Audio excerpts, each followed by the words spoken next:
ৰাজ্য চৰকাৰে আজি আনুষ্ঠানিকভাৱে শুভাৰম্ভ কৰিলে এক ৰেচন কাৰ্ড এক অৰুণোদয়। ৰাজ্য চৰকাৰৰ এক অভিলাষী আঁচনি হৈছে অৰুণোদয় আঁচনি। ৰাজ্য মহিলাসকলৰ সুবিধাৰ বাবে অৰুণোদয় 1.020 পিছত অসম চৰকাৰে অৰুণোদয় 3.0 আঁচনি ঘোষণা কৰিছিল। এই আঁচনিৰ অধীনত ৰাজ্যৰ সকলো নিৰ্বাচিত মহিলাক 1250 টকাৰ বিত্তীয় ব্যৱস্থা প্ৰদান কৰা হৈছে। আজি মাৰ্ঘেৰিটা বিধানসভা সমষ্টিত অৰুণোদয় 3.0 আঁচনিয়ে প্ৰায় আৰু 10,000 মহিলাক সাঙুৰি ল'ব। মাৰ্ঘেৰিটা উত্তৰ মাৰ্ঘেৰিটা ৰংগমঞ্চত অনুষ্ঠিত অনুষ্ঠানটোত আদৰণি ভাষণ প্ৰদান কৰে তিনিচুকীয়া অতিৰিক্ত আয়ুক্ত মৃগীনা হুছেইনে। আনহাতে এই আঁচনিৰ আজি আনুষ্ঠানিকভাৱে শুভ উন্মোচন কৰিলে মাৰ্ঘেৰিটা বিধায়ক ভাস্কৰ শৰ্মাই। ভালে লাগিছে নে ভালকে বুজি পাইছে এইটো কওক। বুজি পাইছে নে নাই পোৱা? যদি বুজি নাই পোৱা মই বুজাই দিম আকৌ। কিন্তু মই ভাবো যেনেকুৱাকে মুখ্যমন্ত্ৰীয়ে বক্তব্য ৰাখিছে সৰুকে সকলোৱে বুজি পোৱাকে, মই ভাবো সকলোৱে বুজি পাইছে। পাইছে নে নাই পোৱা? পিছফালে বুজি পাইছে নে নাই পোৱা? দৰং উঠিছে চবে এখন ফেন বনাই দিছে, কিন্তু পঢ়ি ল'ব ইয়াত কি লিখা আছে দেই ভালকে। মুখ্যমন্ত্ৰীয়ে কৈ দিছে নহয় 2 লাখ আৰু 4 লাখ, সেইটো মনত ৰাখিব আৰু এইখনত লিখা আছে গোটেইটো ভালকে পঢ়ি ল'ব।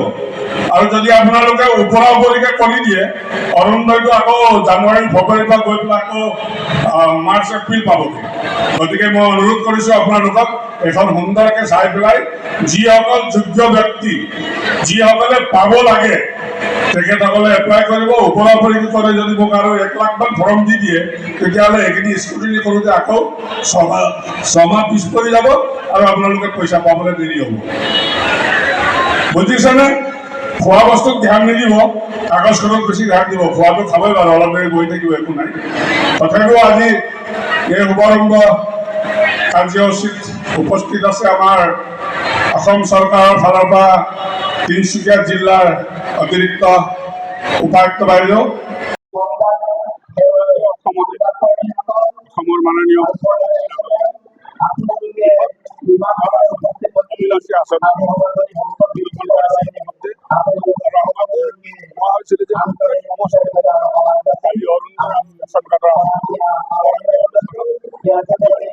গতিকে আমি হিতাধিকাৰী জনাইছিলো আছে যিসকলে হ'ব বিচাৰিছে তেখেতসকলক আমি আমন্ত্ৰণ জনাইছিলো। তেখেতসকলে আহিলে, আহি পেলাই আমি ইতিমধ্যে মুখ্যমন্ত্ৰী ডাঙৰীয়াই যি ধৰণে উদ্বোধন কৰিলে ঠিক সেইধৰণে আমি মাৰ্ঘেৰিটা সমষ্টিটো ইতিমধ্যে উদ্বোধন কৰিলোঁ।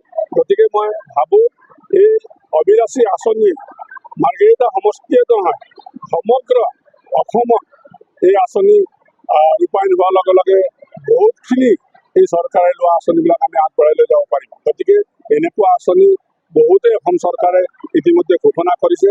তাৰে এই 2টা আঁচনি বৃহৎ অভিলাষী আঁচনি। গতিকে যি ধৰণে মুখ্যমন্ত্ৰী ডাঙৰীয়াই লোকসভা ইলেকশ্যনত ৰাইজক প্ৰতিশ্ৰুতি দিছিলে সেই প্ৰতিশ্ৰুতি আজি ৰাখিবলৈ সক্ষম হৈছে। গতিকে এই ক্ষেত্ৰতে মই মাননীয় মুখ্যমন্ত্ৰী ডাঙৰীয়াক ধন্যবাদ জনাইছোঁ আৰু এই আঁচনিৰ লগত জড়িত সকলোকে মই ধন্যবাদ জনাইছোঁ।